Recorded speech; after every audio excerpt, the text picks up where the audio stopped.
Yes sir. Chandrika जी, ये रोहन है। यही है जो ब्रेकिंग न्यूज लेकर आया था।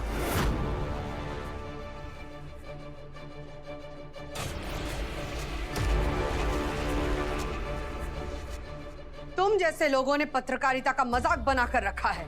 सच्ची खबर ढूंढ नहीं पाते, इसलिए झूठी खबर बनाकर जनता को गुमराह करते रहते हो। मैडम, हेडलाइंस भले ही मैंने बनाई हो, लेकिन ये तस्वीर तो मैं नहीं बना सकता ना। जो सच है वही इस तस्वीर में भी है। हमारा बेटा देवांश सिंह चौहान, चौहान ग्रुप का सीईओ है। बिजनेस जगत में एक जाना पहचाना चेहरा और नाम है। उसके बारे में झूठी खबर फैलाने से पहले क्या आपने हमसे आके इस खबर की पुष्टि की? माफी चाहूंगा मैम, लेकिन अभी आपने जो तर्क दिया उसके हिसाब से तो देवांश जी पब्लिक फिगर हुए, और पब्लिक फिगर की जिंदगी में कभी भी कुछ निजी नहीं होता। उनके बारे में जनता को जानने का अधिकार है और उनके बारे में छापना हमारा कर्तव्य है। मुझे नहीं लगता कि मैंने उनके बारे में खबर छापकर कोई गलती की है। चंद्रिका जी, मैं रोहन की इस बात से सहमत हूँ। हमें भी बेहद अफसोस है कि आपको अपने बेटे के बारे में इतनी बड़ी खबर हमारे अखबार से मिली। लेकिन चंद्रिका जी, ये सच है, आपके बेटे को एक नौकरानी से मोहब्बत है।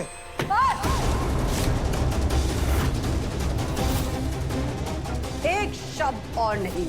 चंद्रिका जी, मैं आपकी बहुत इज्जत करता हूँ, इसलिए चुप हूँ।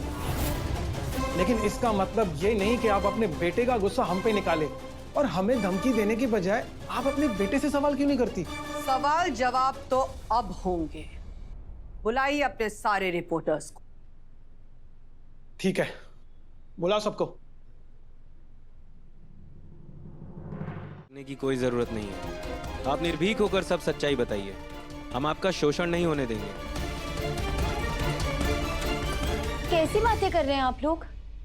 चौहान परिवार हमारे लिए धरती पर भगवान का रूप है। हमारे को उनसे डरने की कोई जरूरत नहीं। और वैसे भी जो तस्वीर आपके अखबार में छपी है वो तब की है जब मैं गिर रही थी और देव सर ने हमारे को बचाया, बस और कुछ ना है। ये सब बोलते हुए काफी इमोशनल लग रही हैं आप। कहीं ऐसा तो नहीं है कि आपके मन में देव जी के लिए प्यार छिपा हुआ है?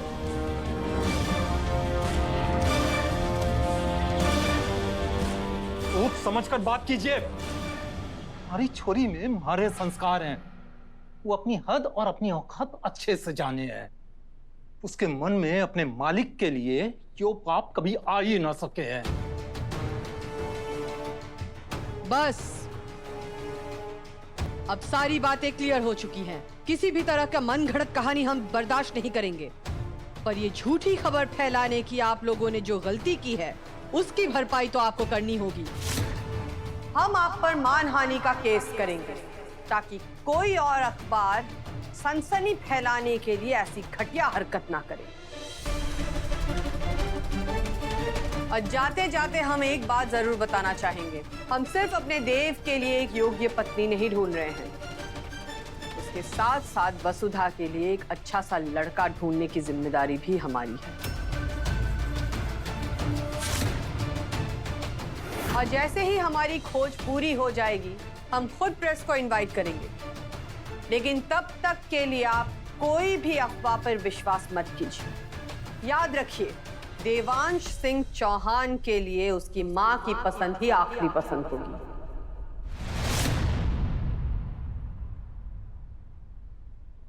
है ना देव?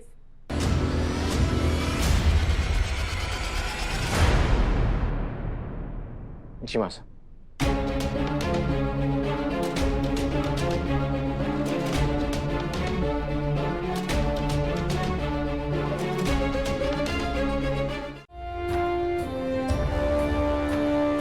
भाभी साहब, आपने यो देखा? दिव्या, ऐसी हालत में तुम्हें टेंशन नहीं लेना चाहिए। तुम जाओ और अपने कमरे में आराम करो। अभी तुम भी दिव्या के साथ जाओ।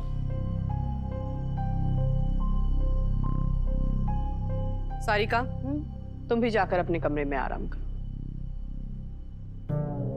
भाभी साहब हमारे को आराम करने के लिए कह रही है, इसका मतलब जरूर कोई बड़ा कांड हुआ है और इन्हें देव से अकेले में कुछ बात करनी है। नौकरानी कोई दिखाई ना दे रही है।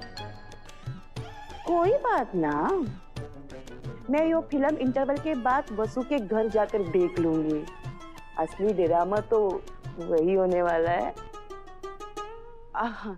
भाभी साहब, एक जरूरी फोन कॉल करना है। मैं बाहर जाके पहले वो करूंगी, फिर अंदर जाके आराम करूंगी।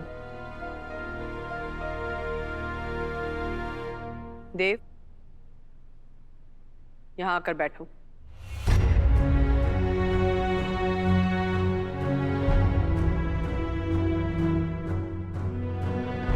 आज जो कुछ भी हुआ उसके बारे में ज्यादा सोचने की जरूरत नहीं है।